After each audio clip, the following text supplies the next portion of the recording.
Tell me a little bit about yourself. We're fascinated with composers here. We just admire them so. Tell me when music started to enter your life and when you thought film composition might be for you.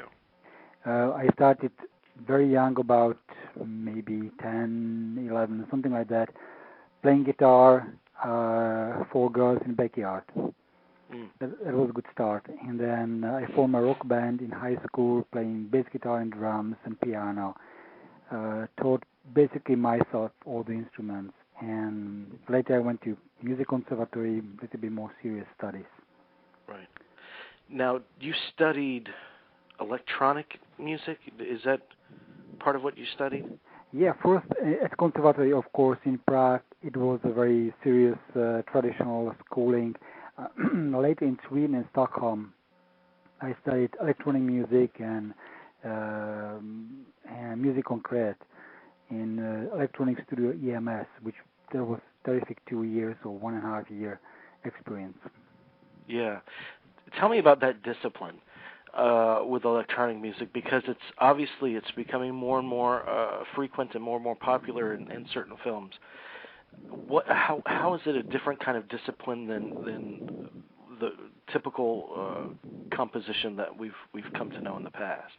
Well, this was completely different than the scenario you have today.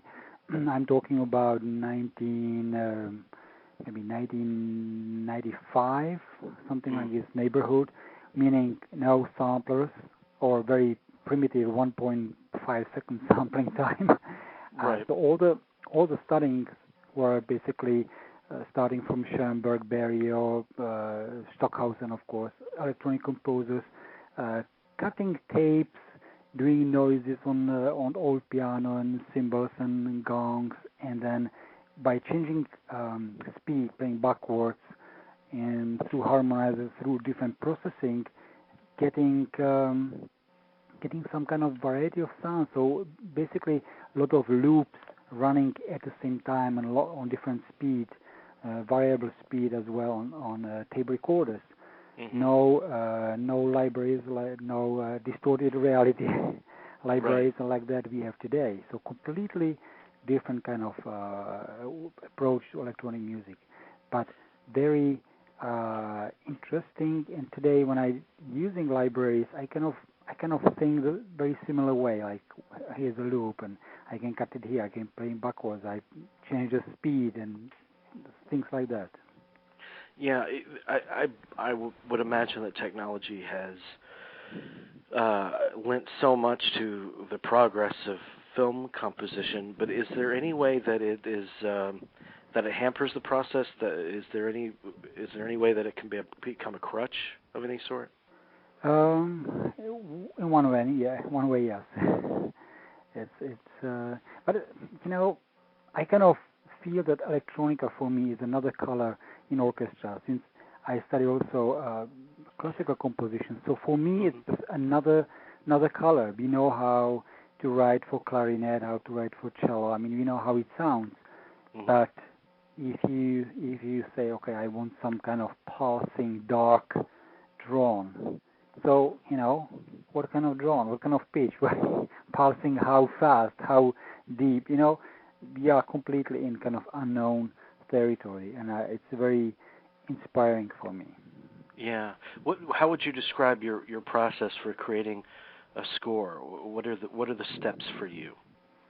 Of course, number one, I first I get a movie, hopefully the locked picture, mm-hmm. which mostly doesn't exist anymore, but still maybe from time to time. And I watch the movie. I kind of try to feel like I'm audience. I'm not a composer. I'm audience. How the movie speaks to me. What movie needs, and I kind of questioning this kind of what I need here. Why is this scene is not complete? What is missing?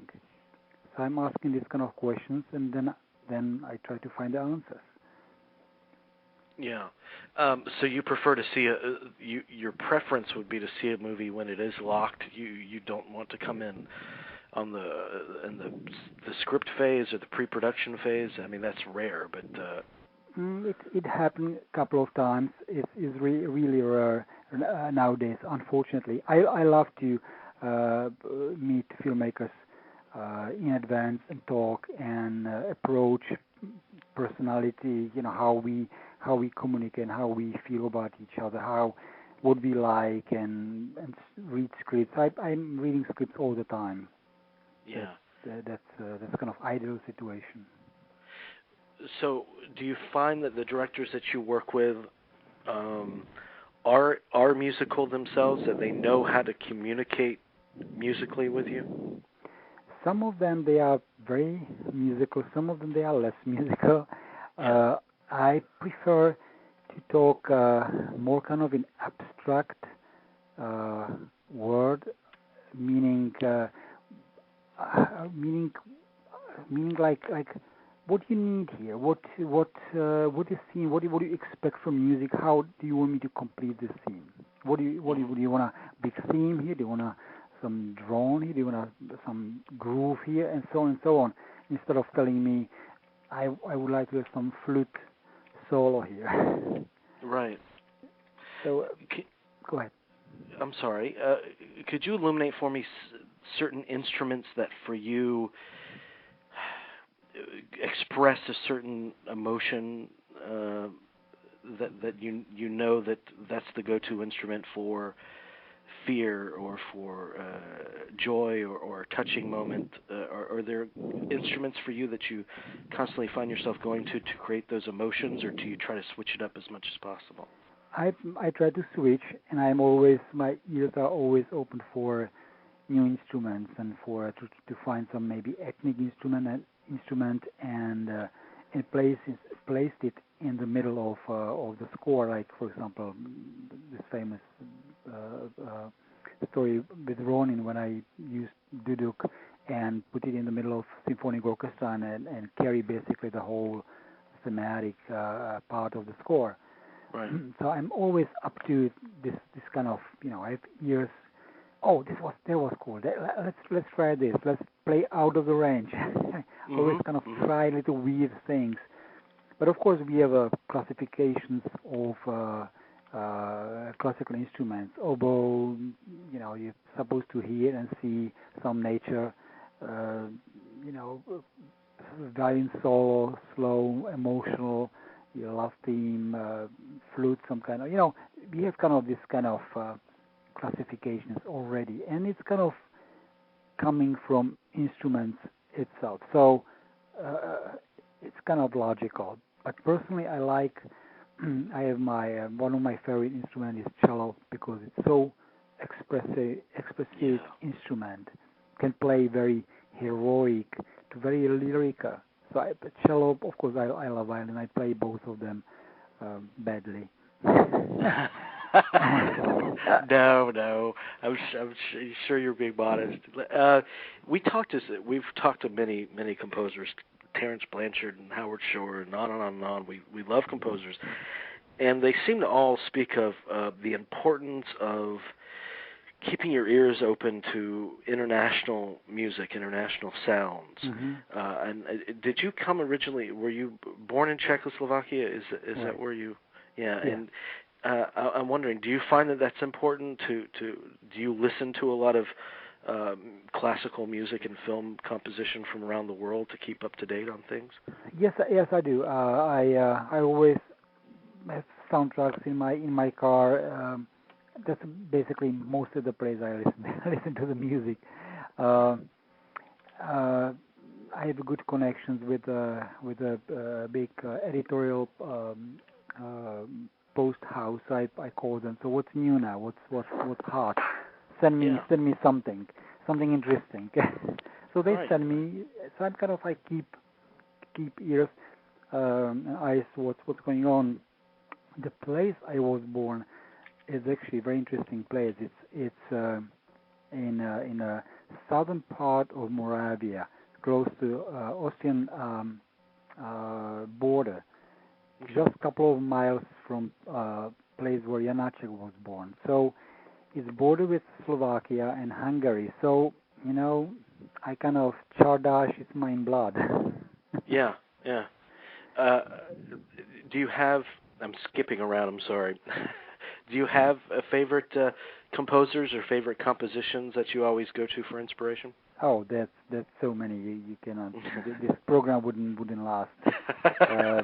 Give me a couple. Well, I love Jerry Goldsmith, who I was so it was so inspiring to meet him, and I came to USC. My good friend Christopher Young, another great composer.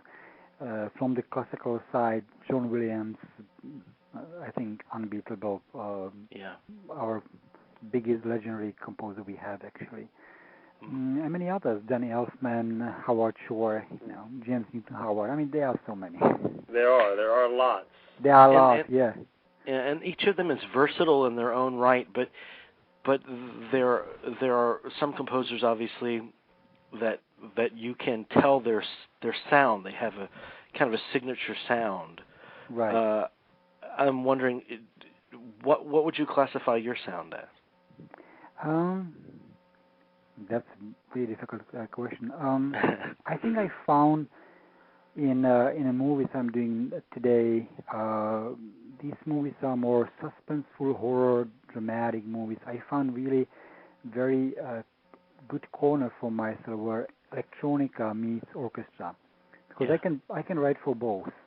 I feel really comfortable with both sides, and I write both at the same time. I'm not doing like a here's a sound designer that puts something on top of it, or other way around. Here's a strings theme, and then call somebody, can you do something with this? Can you put something contemporary in it? I don't do this. So I do both things at the same time. So I think that might be my kind of today good corner.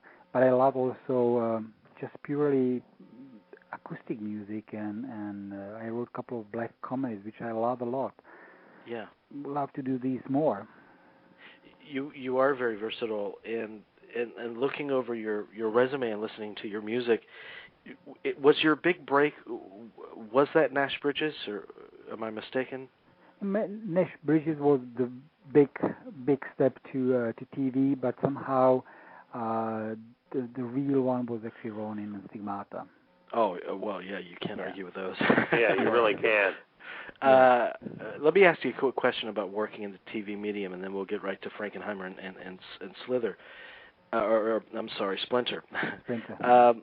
The TV medium, more and more great composers are moving to TV, and I'm wondering, what's the special lore of television, and what are the particular challenges of that medium for you? Well, Nash Bridges I did 10 years ago, so I would love to do some series today and see how world changed. I did a couple of TVs last maybe 2-3 years, miniseries. I did some TV movies.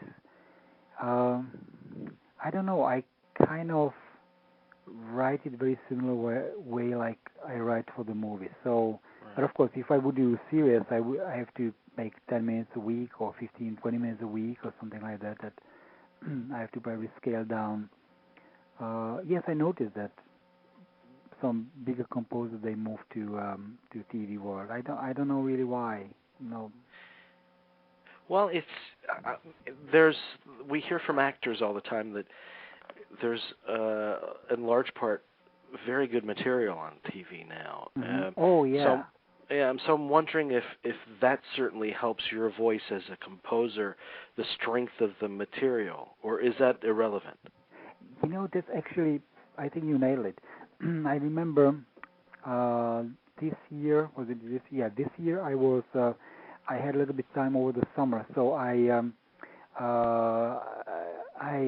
called to be judged for Emmys, and I got so many TV movies. I was like, wow, oh my God, this was done for TV. I mean, the acting and the cast, Kevin Spacey, and I was like, oh my God, amazing, yeah, an amazing film job. I mean, both camera, acting, stories. I mean, I was just wow. and of course music, completely different than I kind of I don't have so much time to watch TV, so I just go through a couple of channels while I'm having foot massage. that's the way to live, right there. Yeah. Right. Like that's just the foot massage machine is for set up for 20 minutes, so I go just. So I have a 20 minutes every second day. Just check what's going on. Yeah, well, you got to choose your TV viewing carefully if you only got a 20-minute block. Yeah, so I can just go from CSI, into numbers, and this I've seen already. I've heard this one. Okay, next. Okay. Yeah. Let's talk a little bit about Frankenheimer. Mm-hmm. Obviously, one of our great directors, and Ronin is just a dynamic film. Tell me about that collaboration, how closely he worked with you, and how you would describe him as a collaborator. John became my mentor, and it was very close collaboration. He was every second, every third day in my studio playing. I was playing every single cue in the movie. I wrote everything, every single note I wrote. Yeah. I programmed everything. I had 6 weeks to write before we went to London to record it. And John was extremely inspiring, supporting, and kind of with fatherly hand lead me to the right direction in case that I get a little bit lost, which with the 70 minutes music in 6 weeks, my first big job with the computer, I was struggling with troubleshooting, and so it was not easy, but he was just amazing. And the way how he led me, describing what he needs, what he expects from music to do this scene or that scene, that was just amazing. Not like, I don't like strings here. Too much strings, too much brass. Never, ever. Yeah, what an amazing talent. Yeah. Miss him every day. Yeah. If you're a movie fan, we all definitely do. Yes. Let me ask you about Splinter now. This is getting great notices. It's by all accounts a really fun, effective, scary picture. Tell me about what you saw in Splinter and how those first notes came to you. What voice you wanted to give to this movie. The movie came to me through my agency. They called me. There's a small little movie with the first time British director, and so I said, okay, let me look at it. And I look at the movie, and I was thinking, wow, such a compact, little, intense story with just 4 actors. So real. So even Toby Wilkins is a special effect guy, computer expert that was his job doing actually optical effects.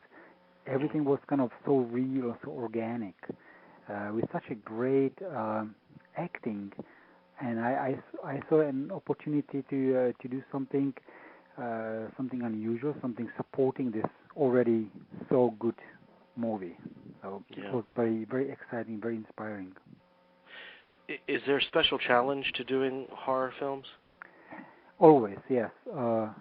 It's always try to find not only horror movie, but every movie I'm looking for the voice, for the tone. What is this movie about? And horror, not besides you have to find the voice, you have to also support the horror elements, the elements of the genre. Right. It has to be there no matter what. Otherwise, that's so to put this two things together. It's a challenge, of course. Yeah. Because I'm looking at the CD score of Splinter now, and I'm always curious to know from composers, what does the CD release mean to you? Because I know that we've heard from some composers that say they know of some that score a movie the wrong way. They score it more for how it will sound on the CD rather than how it serves the picture. Do you find that in your line of work amongst some people, and what is the importance of the CD release for you? Well, as a composer for film, the first thing I think every composer who wants to score a movie has to support the movie, right? Yeah. That's the nature of our job. For me, there's one more aspect. I like to, when writing, criticize myself and be very critical for myself. I want my music stands of its own legs or feet. It's still music. It's not only. I got so many times disappointed when I seen the movie and I thought, oh, the score was actually pretty good. Then I called to my music editor, hey, send me this soundtrack. And then I listened to it. I was like, why did I like it? I'm sorry, I don't want to hurt anybody's feelings, but the person who wrote the score did incredibly good job in the first category. But right. It didn't fulfill the second category, which is for me important. And, it's fine. He did the job as a film composer. Great. But you take literally any CD of Howard Shore or Christopher Young, right? Any. And add some music there. Jerry Goldsmith. You don't need even a movie. It's already, I can go on and on with another John Williams, of course. It's just music. You don't feel any cuts or this was a sequence and kind of changes. All changes are smooth, musical, calculated in tempo, rhythms, everything. It's there. So now back to your question. For me, soundtrack is just for me confirmation that my music is it's still music. And it's a different, and I want to give my music besides the music in the movie another life, because it goes off its own speed, and I got, for example, just this week I got an email. Somebody emailed me from somewhere, I forget from where, through my website about how fantastic international theme is in Nash Bridges. 12 or 10 years ago, it's amazing. It lives, yeah. Always amazed me that somebody noticed music, because after all, we are musicians. So we are musicians. We write and we play. Well, Jerry and I both, and Jerry's here, he's my co-host here. Yeah. We both collect film scores, and we're crazy about them. I was actually playing John Williams' score for 1941 earlier today, and I felt like getting up and marching. It's infectious. It really is. Is there a dream project for you? Are you longing to score for a particular genre? I would love to score more drama or thriller. That would be my and black comedy. I would love to black comedy. I would love to laugh and instead of to be scared all the time. Yeah. Well, Splinter is out now, and the soundtrack is available now as well, correct? Yes. Yeah, and as well as your other phenomenal work. And Mr. Cmiral, thank you so much for joining us. Yes, it's a real pleasure to have you on. Your next score, please come back and talk to us again. Thank you so much. Thank you for having me here.